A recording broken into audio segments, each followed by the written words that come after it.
everybody. It's a Ukrainian talk show on Pod TV. My name is Sasha Star, and we have guests today. We have Dr. Jonathan Lockwood. Welcome to the show. Thank you, Sasha. Glad to be here as always. Great to have you. And Ivan Kucherenko from Kyiv, Ukraine. Welcome to the show, Ivan. Hello, Sasha. Hello, Jonathan. Glad to be here. Well, since you have not one but two movies, let's start with one of them right away. Well, the first one, unfortunately, it's most sad, but I must show it to you today, so let's start with it. Это был прилет. Ой-ой-ой-ой-ой-ой-ой-ой. Жесть. Где-то вот там оно упороло. Люди лежат. Ой-ой-ой-ой-ой-ой-ой.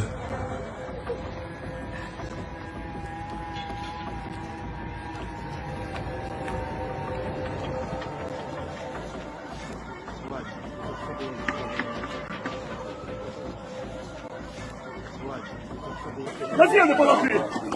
Положи на землю тарелку, еще раз пусть. Пожалуйста, я прошу вас! Люди! Куда нести надо? Нет, я не слышу вообще. Я вообще не слышу. Ира! Я ничего не сделаю, я не буду под тенью. А ну тихо, тихо. Ира, смотри. Саня, что там? Я не вижу, пожалуйста.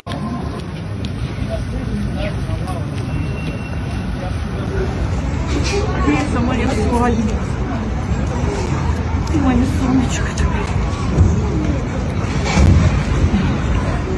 Ты моя лапочка.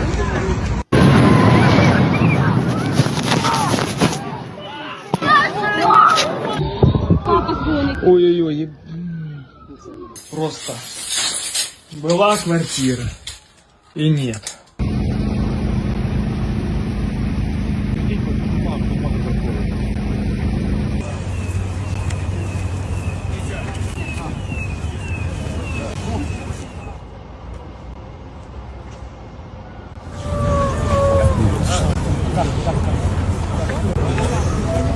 Да.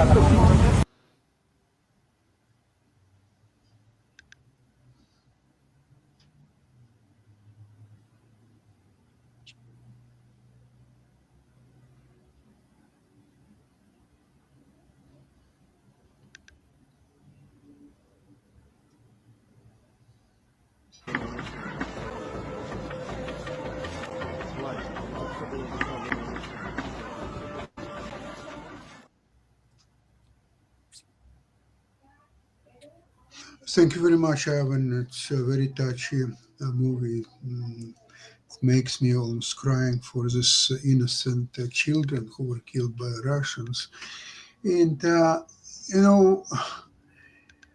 I would like to ask you a question, Ivan.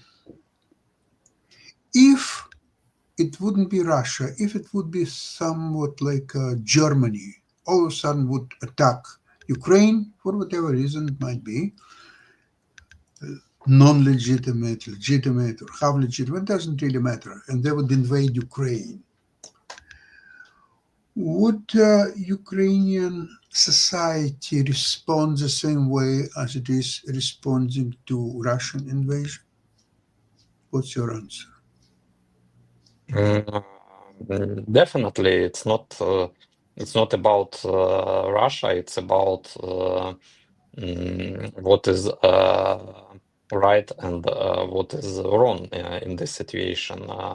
And when you see headlines or quotes of some politicians who says that nothing is so much obvious, and that Ukraine is not on the light side, the Russia is not on the dark side, and then there is a question: what is light and what is dark? We see the situations like this, like being in Kryvyi Rih, the home city of President Zelensky, which is being consistently attacked by Russia, like they're trying to touch him personally into a place which is obviously very close to his emotions, where they attack the neighborhood, with the children playgrounds, with warheads, armed with a cassette ammo, which was developed to cause more casualties among the manpower, and they obviously were developed to use on the armed forces, on the armies, but not on the children. What are any questions may appear about who is on the light side and who is on the dark side? What is Russia persuading by such actions? And I have another question for you, Sasha.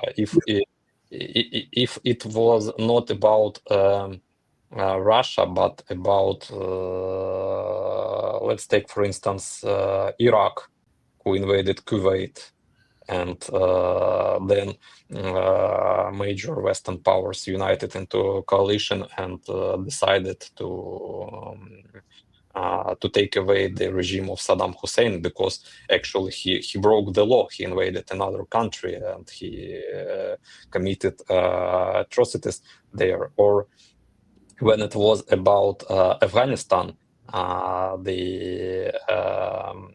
who attacked the United States on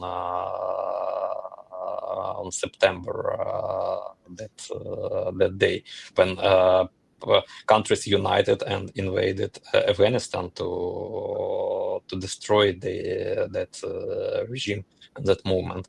And Russia is doing the same, and it's about Russia, and nothing can do anything against them. And President Trump and his administration, they're doing everything to please Russians and to start doing business with them. Do you know that the day when Kryvyi Rih was attacked by Russia, that on the 4th of April, the day of that terroristic attack, the ambassador of the United States in Ukraine, he posted on social media about that day, but she didn't even wrote that it was Russian missile. Oh, just somewhat missile attacked the Kryvyi Rih and killed children there. Or, oh, I'm so pity about it. And what we can talk about, actually. Ivan, just very quickly, do you realize what's different between Russia and Iraq and Afghanistan and many others, including Ukraine, by the way? Russia is big. Russia has nuclear power. Yes, Russia is nuclear power. That's a key word. It doesn't matter how big Russia is. If it wouldn't be for nuclear power, Ukraine alone, without Europeans and Americans or so on, they would just invade Russia. And actually today on our show, I said that I don't understand why Ukrainians are not invading as many Russian territories as possible and unite them with the Ukraine, make it part of Ukraine. Just go to Belgorod, to Kursk already, to Bryansk, to all this territories, and just bring them to the Ukraine. Well, Sasha, you'll recall that when Nazi Germany invaded the Soviet Union, invaded Ukraine the first time in World War II, initially the Ukrainians welcomed the Nazis as liberators, because they were liberating from the Soviet regime. And how ironic. And they were even offering to ally with Nazi Germany to form their own independent state, an independent Ukraine, to oppose the Soviet Union. And then when the Nazis totally blew it by following their racist theories and treating the Ukrainians as Untermenschen and started committing atrocities against them, the Ukrainians' eyes were opened, and they saw that the Nazis were just as bad, if not worse, if that could be possible, than the Russians. And the Ukrainians began fighting both the Ukrainians. Ukrainians fought both the Germans and the Russians, and kept that up for years after the war formally came to an end. So there is no moral equivalence between those other nations. To the Ukrainians, Russia simply does not want Ukraine to exist, and that is non-negotiable. They cannot negotiate their own existence with a power that refuses to compromise. So, and slowly but surely, the Trump administration is being forced to realize this, because President Trump is becoming highly annoyed at Russia's refusal to adopt a ceasefire. And he has said that there will be retaliation in sanctions and other things if Russia does not comply. So, as circuitous as it looks, as complicated as it looks, again, to use that former Soviet phrase, correlation of forces, the correlation of forces is moving steadily against Russia in this war. And it is going to reach a point, despite the individual preferences of the actors involved, that Russia is going to grind to a stalemate. They will have reached, as Clausewitz puts it, the culminating point of their offensive against Ukraine. And Ukraine will have that opportunity to hurl the Russians back. And there will be a number of nations in the European Union will certainly be behind them. The United States will, however reluctantly, also be behind them because of Russia's refusal to make any deals. So they will have put themselves firmly in the enemy camp as far as President Trump is concerned. So it's a very complicated situation, but one that I believe is steadily moving in favor of Ukraine. Yeah, I'd like to do it. Hopefully, Jonathan. Yeah. You see, with the United States is a very specific situation right now with all those trade tariffs and so on. You see, what's happening right now is that China was resolute to put their own tariffs at about the same 34% as US put on China. And European Union is preparing its reply. And right now, Chinese diplomats are working day and night in European Union with all countries and others like Japan, like South Korea, and many others to form a so-called coalition to deal with the Trump and his threats. Because really what's happening is Trump is, although, okay, it sounds like there are grievances, that it was unfair, it was trade imbalance, which is absolute lie, because the trade imbalance is actually, it's a positive thing for United States, not negative. Okay, for example, let's see if I'm going to the restaurant and I spend $100 for a meal, for a dinner, okay? So that means that there's a trade imbalance. Now, a restaurant took my $100 and I lost my $100. So there's a trade imbalance in the favor of a restaurant. But in actuality is I'm one who could afford to pay $100 for dinner. I enjoyed my dinner, and I will come there in a couple of days to have another yet dinner, and the trade imbalance will be $200. But what does it say? It says that the country which has ability to afford, when citizens are so rich and prosperous that they can afford to buy expensive toys and automobiles or anything else. So that's where the trade balance is. Trade balance is always one-way street. It's a rich country that buying more goods from other impoverished countries like Vietnam. Okay, Vietnam sells T-shirts and some running shoes and all that stuff. So there is a trade imbalance with Vietnam. Let's punish them. 150% tariff, 500% tariff. But apparently, you have to listen a lot to Trump himself, because his people, they're of course much more reluctant to say very obvious things which will explain Trump's motives. Beside personal gratification, such as he wants everybody to come to Mar-a-Lago, get on their knees, ask for forgiveness, kiss his hands and legs and everything else, and maybe then he will lower the tariffs or remove tariffs or something like this. There are some other nations that are not going to respond to that at all. They'll just wait until all that subsides somehow or so on. And there is the other, probably close to third, if not more, nations, including China, European Union, who are going to fight US on tariffs. And that will be quite devastating for them and for US as well. There is a great chance. You see, Trump is bluffing his way through all that, and he believes that people are so scared of him that they will get on their knees and will ask, okay, please remove or let renegotiate or so on. Now, maybe he's right. Maybe all nations, including China and whoever else, will come and ask, please forgive us, let's talk. But what if he's wrong? And what if China and European Union and others will form their own trading blocs and US will not be a part of it?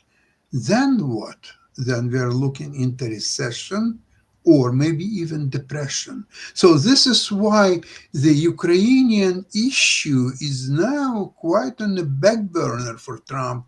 I know that Ukrainian delegation is scheduled to be in Washington on 11th, 12th of April. What is the purpose? What are they going to do in Washington? I really wondering if it's true. However, the actions of US are very different from those that would be centered about achieving the peace in Ukraine or somehow restrain Russia. For example, US is moving their Air Force base in Poland from a place where it's been for years, at least 3 years since the beginning of war, to another location. And so it's a station which is responsible for handling all the traffic of weapons from US on its way to Ukraine. So they're removing that. So this is another sign that US is no longer in a position to help Ukraine. So therefore, why Ukraine ever needs this so-called rare metals deal when there is no attachment that provided for continuation of help to Ukraine? There is nothing of that. Ivan, what's your view of that? My view is quite simple, Sasha. Whether the politicians of our dear Western partners, including the United States, they're changing their minds very quickly from one side to another under different circumstances. The regular people, actually, and what we see from the different polls, from the different researches on the streets, are supporting Ukraine. And coming back to what we've discussed before that, they definitely know what is wrong and what is good in this war. And unfortunately, not all US forces or NATO forces are coming to Ukraine yet to assist Ukrainian soldiers to fight in this war. But we have numerous volunteers from United States, from NATO countries who come to Ukraine and who actually fight on side of Ukraine. And I've got a really nice second video for today. It's not so sad as the first one. It's most positive, but I think this video, Sasha, will answer your question even better than I can Thank do. you. So let's watch this video right now. Okay. Try to stay home when Ukraine is defending all of Europe. After World War II, entire generations of NATO soldiers trained for potential war with Russia in Europe. Now, more than 70 years later, that day has come. But here's the twist. They're not fighting in their own cities. They're in Ukraine, a country that's been fighting this war for 11 years. And the big question is, were the most experienced soldiers in the world truly ready for this? I'm not a big tech guy. As long as it can drop grenades on Russians, I'll work with it, so... It's been pretty hard going at times. Last year it felt more like we were the Taliban here, because the enemy has everything and we had very little. Russian propagandists love to say that Russia wants peace, not war. And that's why the world should start negotiations on their terms. But it's hard to believe that when you've seen the ruins of Avdiivka, Bakhmut, or Mariupol. Can you really trust someone who came to kill? Killing innocent people, you know, attacking villages. They're not targeting military operations, they're just attacking villages, as you can see. And I personally don't believe a word Russia says, personally. When Russia attacked Ukraine, it proved one thing. The borders of a sovereign European country mean nothing to them. And foreign volunteers understand this clearly. So we need to eradicate them from this place.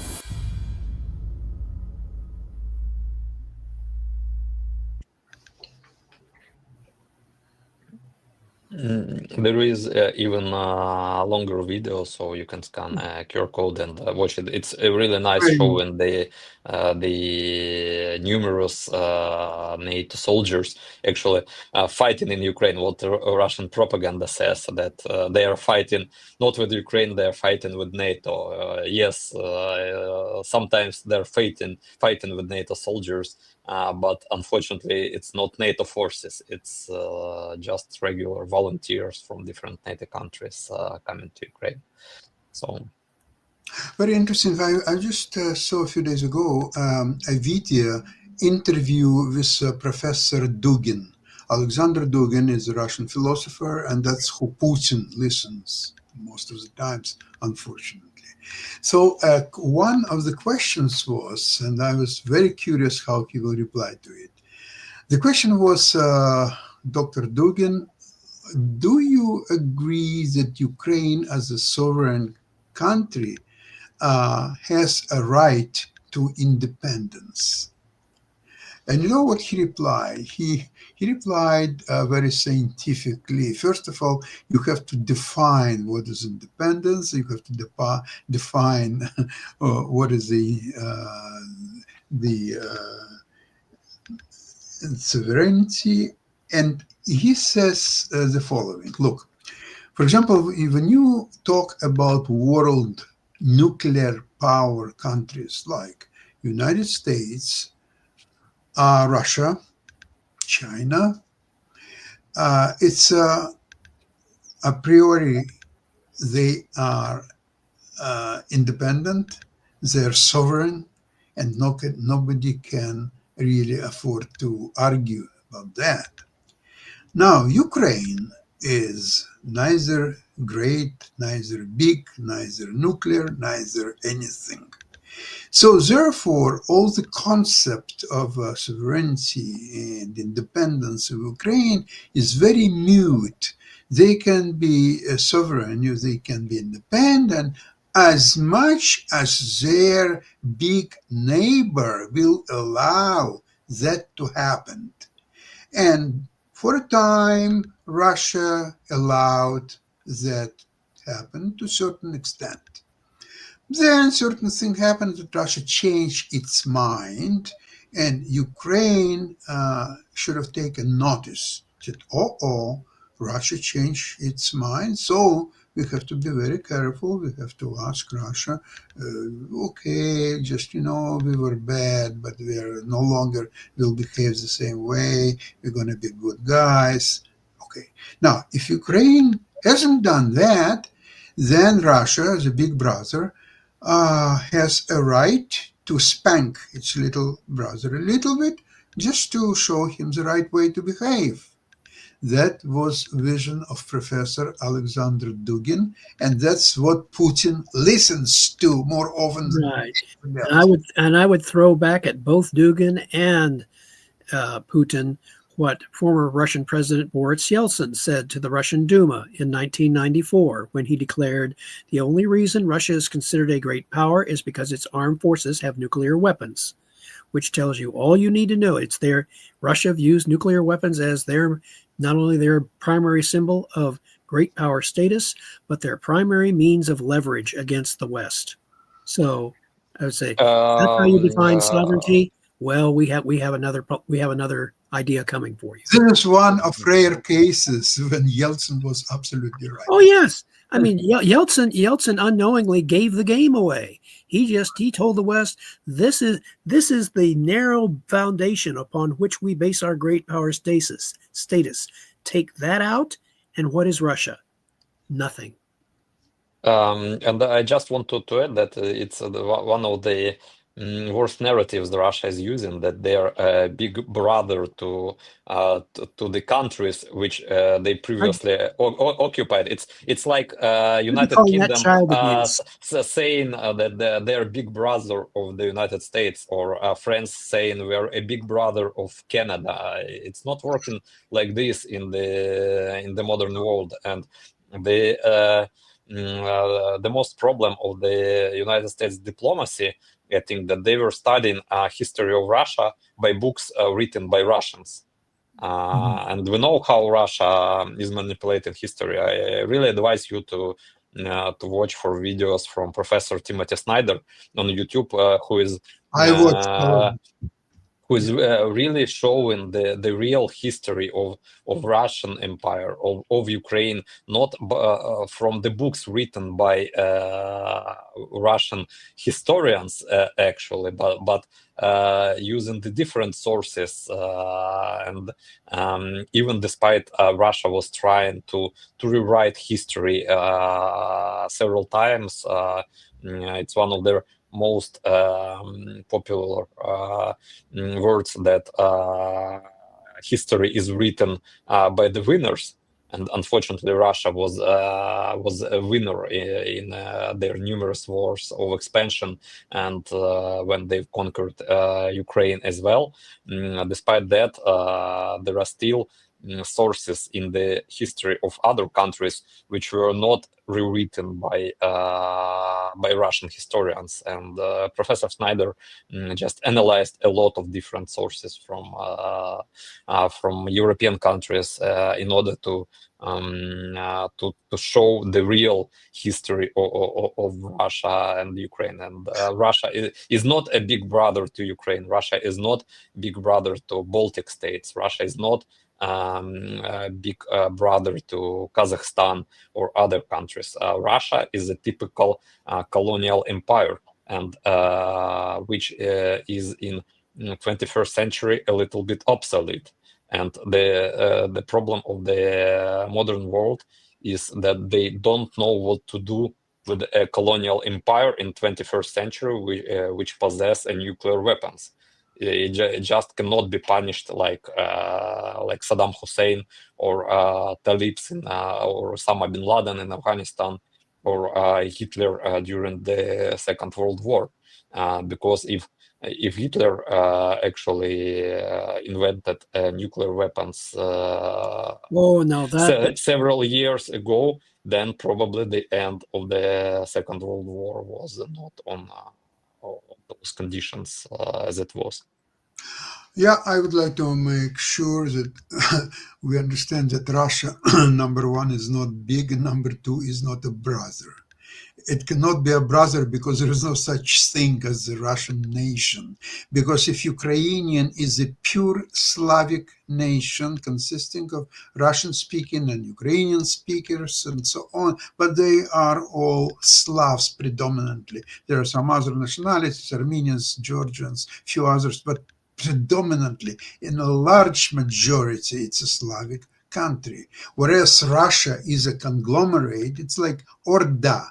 There are some Slavic people, there are some Hungarian, the Ugra-Finns, there are some Buryats and some Moldovians, there are some Bashkirians and some Tatars and some, just maybe I forgot somebody, but more than enough. Just call them miscellaneous. Miscellaneous, which Russians are in minority, by the way, compared to all other, and the same. There are a lot of Armenians and Georgians and all other nationalities. So this is, and if all of those, and Sasha, if all of those nationalities were suddenly to individually decide to assert their independence and their own way, Russia would disintegrate into a collection of little independent nations, much the way that the pre-German states did in the 19th century and the 18th century. All these little duchies and all these little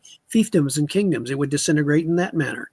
So that would be quite strong. And another question is a question actually of religion, because Russia claims it's a great Orthodox power and the Orthodox is majority in Russia, but actually it's another their propaganda narrative, because now according to the latest research, the majority in Russia is Muslims actually, and without Ukraine. That's one of the reasons why Russia needs the entire Ukraine, because in Ukraine there is a large number of Orthodox people, and with Ukraine, Russia can say that the majority of religion in Russia is Orthodox. Without Ukraine, they cannot justify it, because the majority of in Russia are Muslims for now. Yeah, and keep in mind too that under the former Soviet regime, let's put it that way, their official religion was essentially atheism. They believed there was no God. So if you have that pernicious influence, throw that into the mix, and that is not a unifying influence. That is a disintegrating influence, and does not really promote a positive outlook on the rest of the world. Keep in mind, too, of course, that the Russian outlook, the Russian definition of security, as I've stated before, bezopasnost, without danger. In order for Russia to feel secure and safe, its neighbors must be made to feel insecure. It's like a zero-sum game. Excuse me, it's a zero-sum game. Others must lose so that Russia can win. Right. And, well, that same narrative can be applied to Make America Great Again. So if not quite, Russia, not quite, Sasha. You're engaging in a little bit of hyperbole here. I would say yes, a little bit of hyperbole, because it's still playing out. And I'll throw in a little bit of American history here for you. That remember that prior to now, if you look at it from this perspective, the Trump administration's approach, or specifically President Trump's approach, begins to make somewhat more sense, because prior to 1913, there was no national income tax in the United States. Right. How did the United States get its revenue? Tariffs. Tariffs primarily. Before 1913, that's how the United States got its income. And of course, they were also tied to the gold standard. And so they had strict budgets and that sort of thing. So you have here what President Trump is trying to do is something that has never been attempted in American history. He is trying simultaneously to go to zero tariffs, get rid of tariffs. He is trying to cut expenditures, cut spending. He is trying to cut taxes as much as possible in order to stimulate economic growth. And he's trying to control the budget. And it's this combination of things that has never been attempted before, which you pointed out, it might work, it might not work. What is the big drawback here is the uncertainty that it creates, because as the world can perceive, this has never been attempted before. There is risk, a fairly significant degree of risk in what President Trump and his administration is attempting. And in a way, it's we've mentioned before the example of Javier Milei in Argentina. Remember, where he was basically taking a chainsaw to government and slashing expenditures, which has had mixed success so far in Argentina. They're willing to give Argentina's people is willing to give Milei the benefit of the doubt because they're seeing some progress. So in the same way here, we're going to see an analogous situation where a significant plurality of Americans are willing to give President Trump the benefit of the doubt. It is still in progress, and there is a great deal of risk to be. A number of nations are coming to negotiate with the United States regarding these tariffs. Others, as you say, are trying to form opposition. So the result of this is it's like trying to predict the outcome of a roll of the dice when the dice are still in the air. Jonathan, in all theory, basically describe situation where you have short-term pain for long-term gain. Short-term pain is already there, and this is fine. You have right. Now you have to wait to see where the gain's coming up. Yeah. Okay. So you got pain 100%. There's no doubt about that.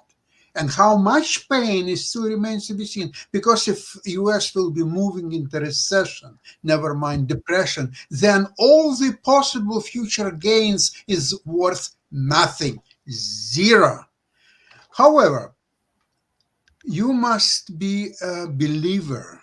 Now, believer, it means, okay, you might go to church and just pray that long-term gains will in fact materialize. There is no sure recipe. There is no 100% scenario where it will be played, let's see, 6 months, 12 months, 18 months, 24 months or whatever, that finally, okay, here are the gains. It's not going to happen overnight. So the gains have to be slowly start to materialize. Right now, there is not even a sign of it anywhere. In fact, it all depends something what is not in Trump's control. It's an action of Chinese and Europeans, how they're going to deal and what they're going to do in next few days. And that's the calculated risk.